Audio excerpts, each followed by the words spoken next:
নমস্কার বন্ধুরা, ঘটি বাটির রসুই ঘরে আপনাদের সবাইকে স্বাগত। আজকে আমি বানাবো এই যে পমফ্রেট মাছ। এই পমফ্রেট মাছ স্পাইসি পমফ্রেট বানাবো। দেখুন এই যে মাঝারি সাইজের পমফ্রেট, এই পমফ্রেট মাছটাকে স্পাইসি পমফ্রেট বানাবো। বন্ধুরা এই যে দেখুন, স্পাইসি পমফ্রেট বানানোর জন্য পমফ্রেট মাছ ভাজা হচ্ছে। এই যে বড় লাগবে এখানে টমেটো, কাঁচা লঙ্কা, পেঁয়াজ পেস্ট করে নিয়েছি। একটা টমেটো দিয়েছি, 5-6টা কাঁচা লঙ্কা দিয়েছি, আর একটা পেঁয়াজ দিয়েছি।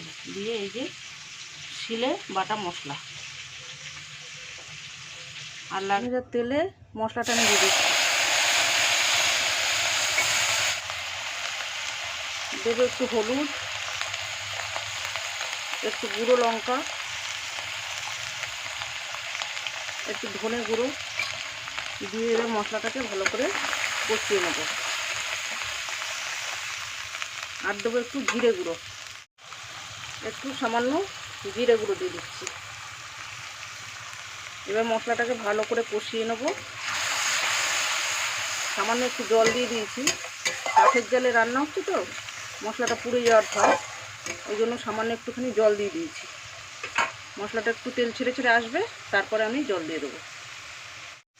দেবো একটু লবণ পরিমাণ মতো, অল্প সামান্য একটু লবণ।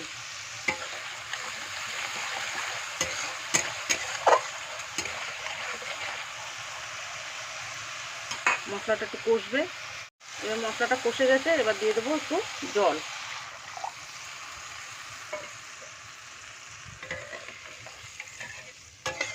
বন্ধুরা এই দেখুন ঝোলটা ফুটে উঠেছে। এবার আমি দিয়ে দেবো এই পমফ্রেট মাছ দুটোকে।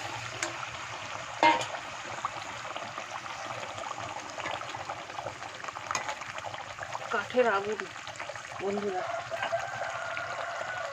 পমফ্রেট মাছ এই যে আমার ঝোলটা ফুটে গেছে। এবার আমি নামিয়ে ফেলবো। সামান্য একটু ধনে পাতা দেবো, একটু ধনে পাতা দিয়ে দিলাম। এবার এই ঝোলটাকে নামিয়ে ফেলবো। স্পাইসি পমফ্রেট আমার রেডি।